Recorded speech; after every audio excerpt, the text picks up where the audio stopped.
Let me guess. You're feeling tired, maybe a bit lazy, and your energy is nowhere to be found. Oh, and don't get me started on those random breakouts. It's as if our bodies have their own different agendas each month. And well, I'm on this with you because currently I'm on my period. But here's what I'm curious about. What if we didn't have to battle these symptoms each month? And what if we could sync our lives to a menstrual cycle and turn this low energy period into something productive and rejuvenating? I know it sounds surprising, but trust me, it is possible, and I'm going to show you how. Today I'm diving deep into how you can use cycle syncing to work with your body's natural phases to feel empowered and your best throughout the month. Welcome back to my channel. I'm Sim and I'm really happy that you're here. And if you're here today, it is most likely because you want to know how you can thrive on your period. And I'm really excited to share with you everything you need to know about cycle syncing today. By the end of this video, you'll definitely have a better understanding of how you can align your life with your body's natural rhythms so that you can consistently show up as your best self throughout the month. This video is designed for anyone who identifies as a woman and also for men who want to understand the women in their lives better, be it a friend, a partner, or even a family member. Trust me when I say that understanding cycle syncing does not only enhance your well-being, but also strengthens your relationships. So as usual, go grab a drink and a notebook because I'm about to share some practical, actionable steps that you can take right after you finish watching this video. These are today's video milestones, so let's dive into it. Firstly, let's start by talking about what cycle syncing really means.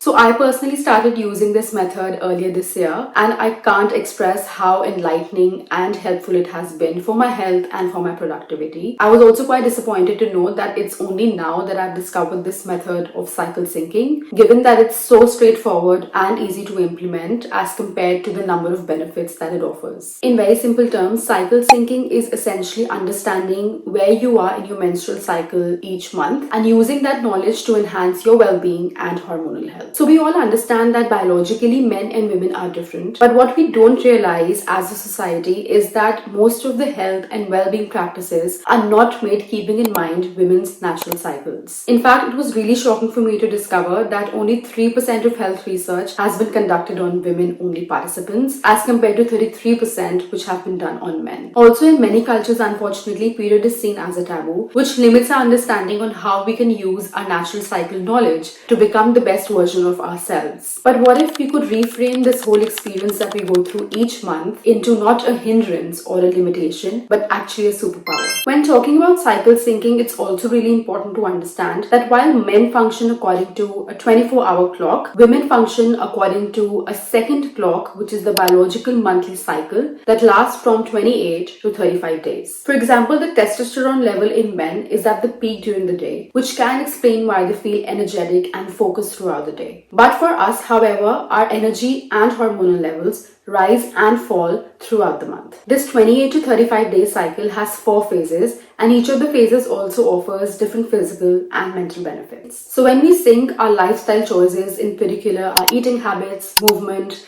and our time management technique to each of these 4 phases each month, we can optimize our productivity and feel our best throughout the month. So here's a quick overview of each of these phases and what actually happens during each of these.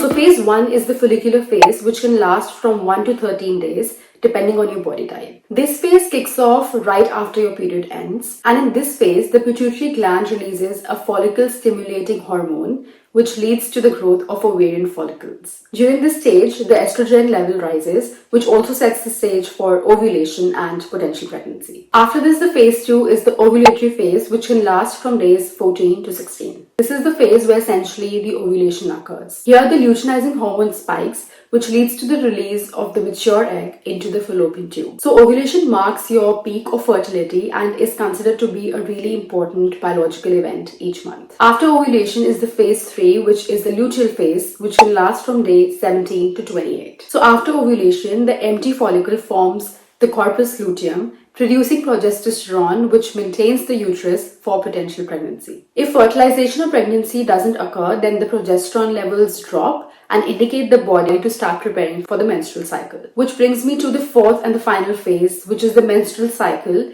which can last from days 1 to 5 depending on your body type. So finally here, if the egg is not fertilized, then the uterus sheds its lining, leading to the menstrual cycle. In this phase, both estrogen and progesterone are at the lowest level, which kind of explain why we feel really emotional and tired during our menstrual phase. So given these different hormonal changes and ups and downs that our body goes through each month, how can we then remain our best selves throughout the month? And the answer here lies in working with our body's natural rhythm, which I like to call the second clock.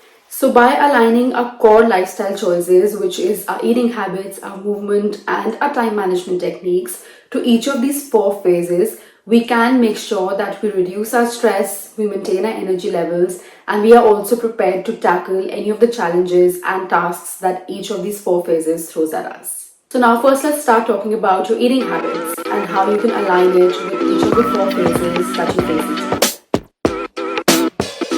So we all know that food is the medicine for our body and our minds, but did you also know that it deeply affects our menstrual experience, our fertility levels, and our premenstrual symptoms like acne, bloating, cramps, and even our mood swings? In this sense, I like to compare the menstrual cycle according to each of the 4 seasons, and eating food according to each phase can also help eliminate the PMS symptoms that you face and also provide you enough energy throughout the month. Now, firstly, let's talk about what you should eat in your follicular phase. And this phase is often compared to our body's inner spring, which means that the energy levels are pretty good, but at the same time, our metabolism is at a much slower pace. Therefore, it is often recommended that we eat lighter foods during a follicular phase.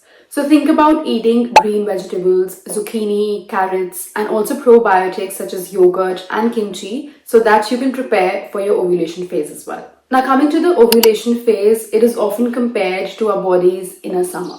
What it means is that in this phase, the estrogen level are at its peak.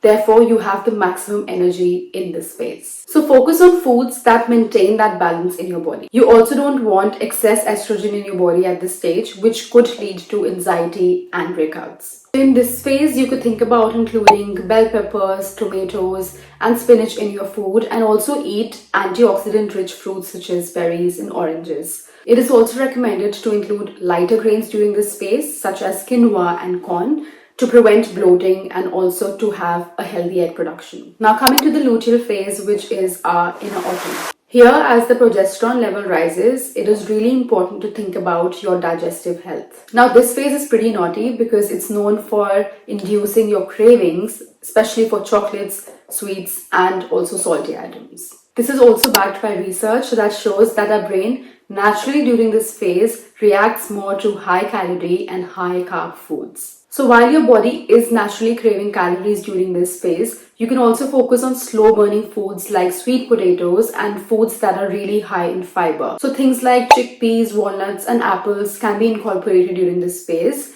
And it is also highly recommended to have vitamin C and magnesium in your diet. Now coming lastly to the menstrual phase, which is known as our inner winter. So during this phase, because our body is bleeding, it is really important to include all kinds of nutrients into our food. So here, think about including nutrient-dense foods such as kidney beans, red meat, seafood, etc. So the aim here is to include as many nutrients as possible so that our body remains healthy and it also gets the optimum level of progesterone that it needs. Now that we've talked about the dietary changes that you can make to thrive during your period, now let's talk about another lifestyle choice, which is movement. One thing that you must understand is that our cyclical rhythm, or the second clock, like I said, is designed to help us stay fit by working smarter, not harder. So research has suggested that women gain greater strength when they exercise during the follicular phase. This is because during this phase, women have enhanced muscle strength and also their recovery is way faster than the other 3 phases, which makes it the best period for including higher strength trainings. In contrast, the luteal phase has higher progesterone levels, where we can see a decrease in performance, we also feel more tired, and there's also a higher risk of injury. Basically, again, there's a rise and fall in the energy levels throughout these phases, which also affects the kind of movements that we can do during each of these phases. So in follicular phase, it is recommended to engage in high intensity workouts such as cardio or a dance if you prefer. In the ovulatory phase, on the other hand, it is recommended that you can go for a group class or a HIIT workout. In the luteal phase, you might still feel energetic in the first few days, so it is recommended to include strength training here. However, as the progesterone levels increase during the luteal phase, it is recommended to include gentler exercises such as Pilates or yoga or just a simple walk. And lastly, during your menstrual phase, when you have lower energy levels, it is best to also prioritize rest. But you can always include some kind of movement even during a menstrual cycle. So think about maybe going for a walk in the park or going with the flow yoga or maybe just doing your meditation to maintain your energy levels. So now that we've looked at optimizing our lifestyle choices to also maintain our energy levels throughout the month, it is also important to look at the strengths that each of these phases offers so that we can also manage our time effectively and achieve our goals. So let's start again by looking at the follicular phase. So this phase is essentially governed by creativity and planning. There is a rise in the estrogen levels here, which kind of also increases our cognitive brain functioning. So this is an excellent time for scheduling your challenging assignments, such as having that important meeting in or having those problem-solving tasks at hand, and also including a lot of brainstorming sessions if needed. Now coming to the ovulation phase, this is the phase where your communication skills are at its best. So this is an excellent phase for networking, having presentations, meetings, and anything that involves collaboration and communication. This is the phase where your creative and communication energies are peaking. Now coming to the luteal phase. Now this phase is governed by concepts of nurturing and completion. As the progesterone level increases, you'll find yourself being much more detail-oriented than you were before. So this is an excellent time for wrapping up projects, finalizing those documents, and most importantly, celebrating your wins. Now finally coming to the last phase, which is the menstrual phase. Here, intuition, analysis, and evaluation are your strengths. This is an important time where you take a step back and you reflect on your last month and ask yourself questions such as what went well last month and what is it that you need to still work on. This is also a great time to analyze your projects and to also reassess your own personal goals so that you are much more clearer moving forward.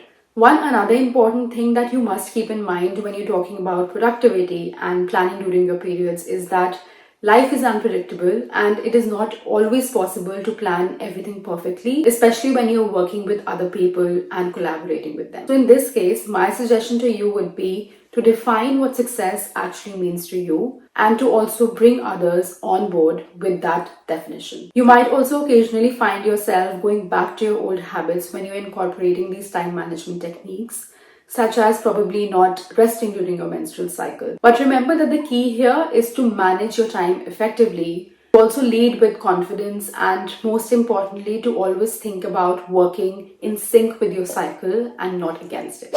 Now coming to the last bit of this video where I'm going to provide you with one actionable step that you need to take right after watching this video. And for this video, the actionable step is that I want you to firstly analyze the stage at which you are in your monthly cycle. And then when you have that answer, I want you to choose one of the food items that I just listed in this video and include it in your meals for this week. I would also love to know how you felt after incorporating that one food item in your meals this week and whether there was any changes that you noticed at all. And before you implement these tips during your monthly cycle, I also want you to remember that cycle syncing also is ultimately to know what works best for your own body. And you can only know this by experimenting and exploring all the good information that's out there. And progress, not perfection, is the goal here. So take it one step at a time. And before we wrap up, I hope you found this video helpful. And if you did, please let me know in the comments below. And also let me know if you have ever tried cycle syncing and how your experience with that was. It's always lovely to know other people's experiences as well. If you also have any feedback for me, again, please let me know in the comments below. It ultimately really helps me provide more value to you guys. Also, don't forget to check out all my links in the description below, including my Instagram, where I also post regularly as well. Again, thank you so much for being here and for watching this video till the end. I really hope you learned something new and useful today. I will also be thinking about you, so please let me know how you're going and I'll see you in the next video.